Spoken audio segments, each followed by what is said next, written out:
Buen día para todos. Soy Ángela Leonor Palacio Cedeño, estudiante del segundo nivel de la carrera de Psicología Online. Hoy, día martes 4 de noviembre, a las 9:21 de la noche, voy a hablarle sobre los primeros enfoques psicológicos que dieron origen a la psicología como ciencia y cómo a partir de ellos surgió la terapia de la conducta. El primer tema sobre la unidad 1 va de manera general sobre la teoría de los primeros enfoques de la psicología científica. Se considera que la psicología nació oficialmente en 1879, cuando Wilhelm Wundt fundó en Leipzig, Alemania, el primer laboratorio de psicología experimental. Con esto surge el estructuralismo, cuyo objetivo era estudiar la estructura de la mente, analizando componentes básicos de la conciencia, sensaciones, sentimientos e imágenes. Su método fue la introspección experimental, donde los participantes describían sus experiencias ante estímulos controlados. El aporte principal del estructuralismo fue convertir la psicología en una ciencia experimental. Sin embargo, se lo criticó por ser demasiado subjetivo, ya que dependía de la descripción interna de las personas. Como respuesta a esto, aparece el funcionalismo, impulsado por William James, John Dewey y James Angel. Este enfoque ya no se preguntaba qué es la mente, sino que para qué sirve la mente, inspirados en Charles Darwin. Los funcionalistas veían la mente como una herramienta para poder adaptarse al entorno. Gracias a ellos, la psicología empezó a aplicarse en campos prácticos como la educación, la psicología laboral y la psicología clínica, sentando de esta manera las bases para el conductismo. Otro aporte importante vino de la psicología del acto.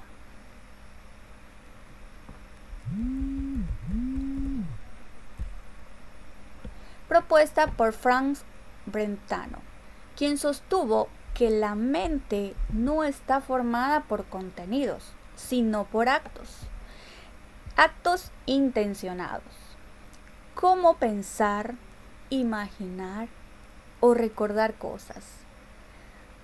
Brentano introdujo la intencionalidad, la idea de que todo acto mental está dirigido hacia algo. Este enfoque fue más filosófico, pero abrió el camino a corrientes posteriores, como la fenomenología y la psicología humanística. Finalmente, el enfoque histórico-cultural de Lev Vygotsky, desarrollados en la década de 1920 y 1930 en Rusia, planteó el desarrollo psicológico, considerando lo que es un proceso social y cultural. Para Vygotsky, aprendemos primero en interacción con los demás y después lo interiorizamos. Su concepto más importante es la zona del desarrollo próximo, que presentó o que representa lo que una persona puede lograr con la ayuda. También introdujo las herramientas psicológicas como el lenguaje y los símbolos que medían nuestro pensamiento. Este enfoque cambió radicalmente la visión educativa, mostrando que el aprendizaje impulsa el desarrollo y no es al revés. Si hacemos una línea del tiempo, consideramos lo siguiente.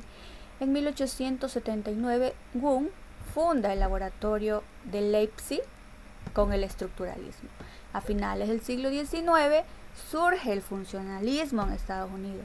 A comienzos del siglo XX aparece la psicología del acto y entre 1920 a 1930 Vygotsky desarrolla el enfoque histórico-cultural.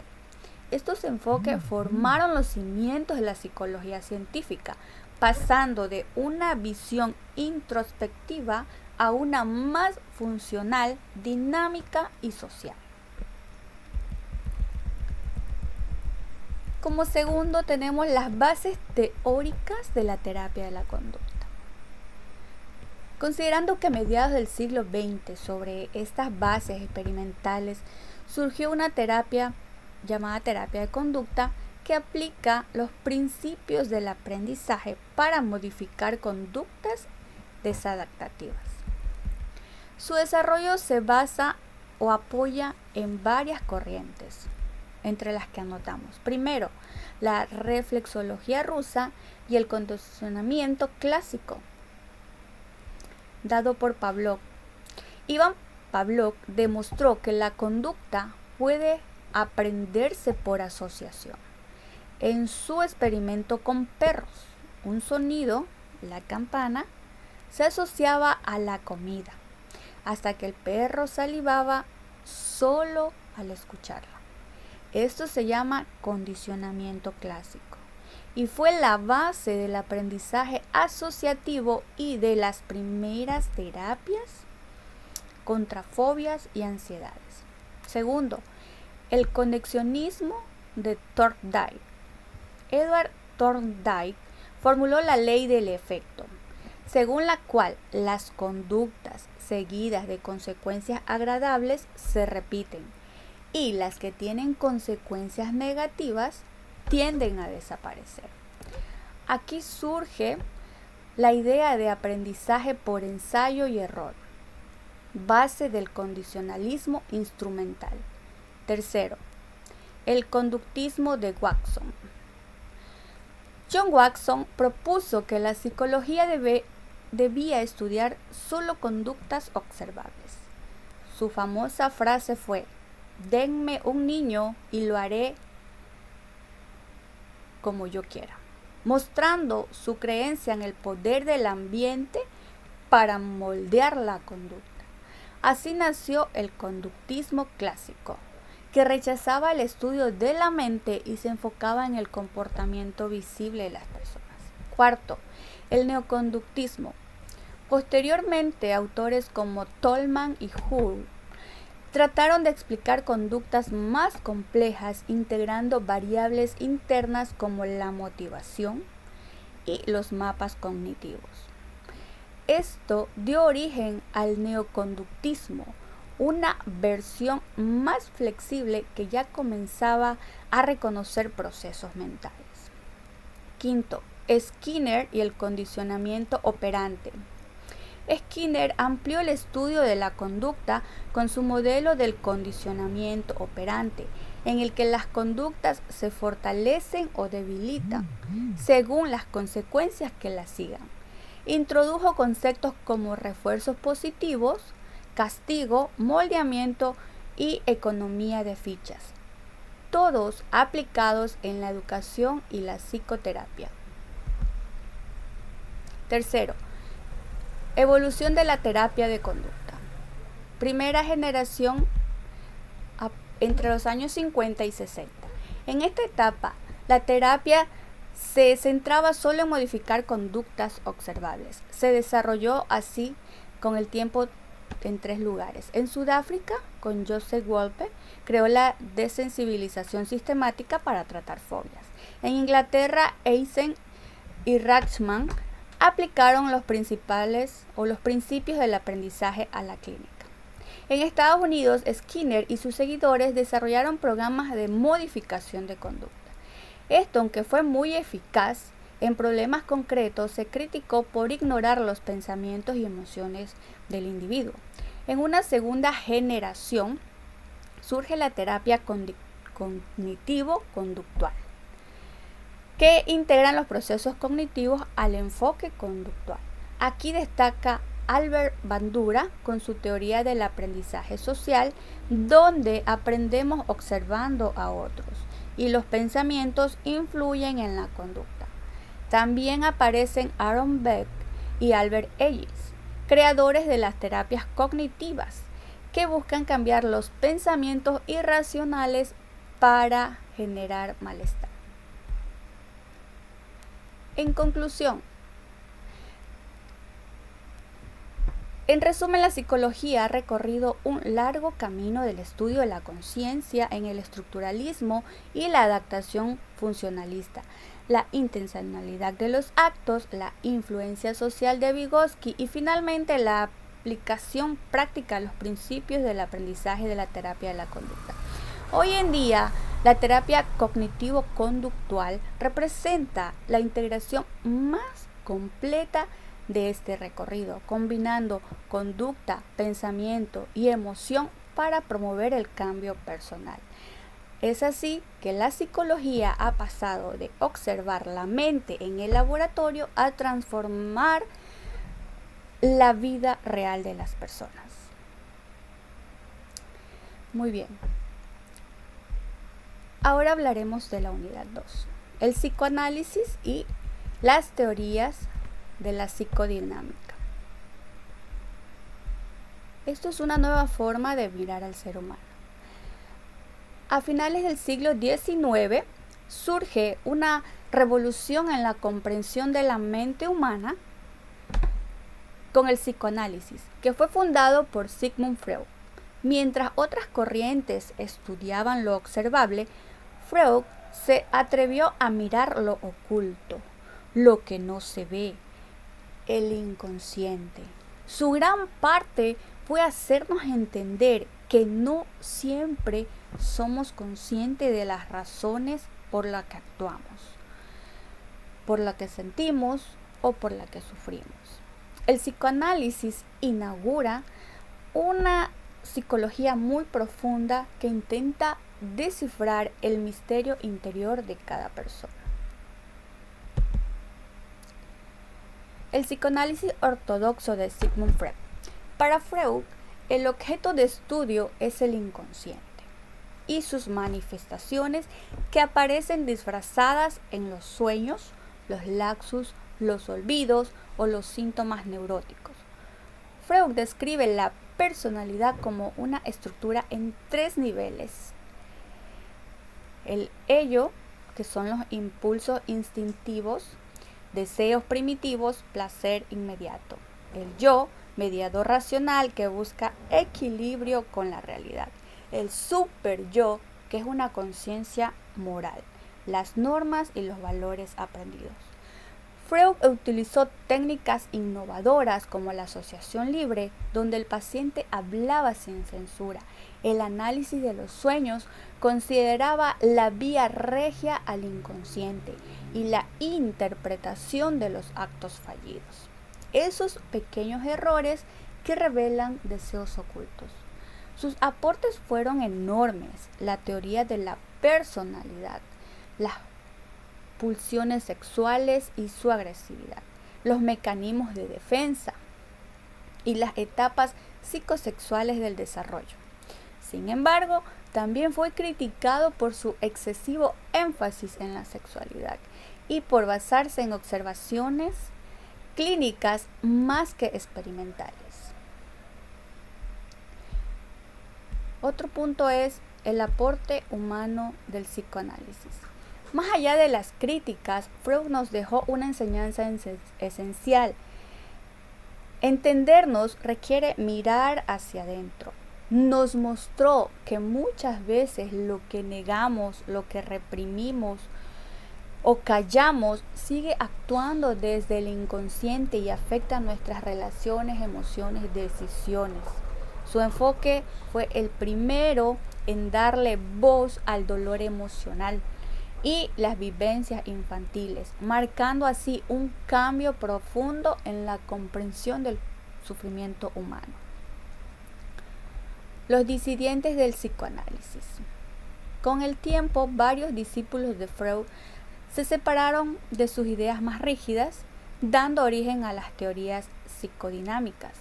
Estos pensadores mantuvieron la importancia del inconsciente, pero agregaron otros factores: la cultura, las relaciones sociales, la espiritualidad, el sentido de la vida. Podemos decir que humanizaron y ampliaron la visión freudiana. Carl Jung y la psicología analítica.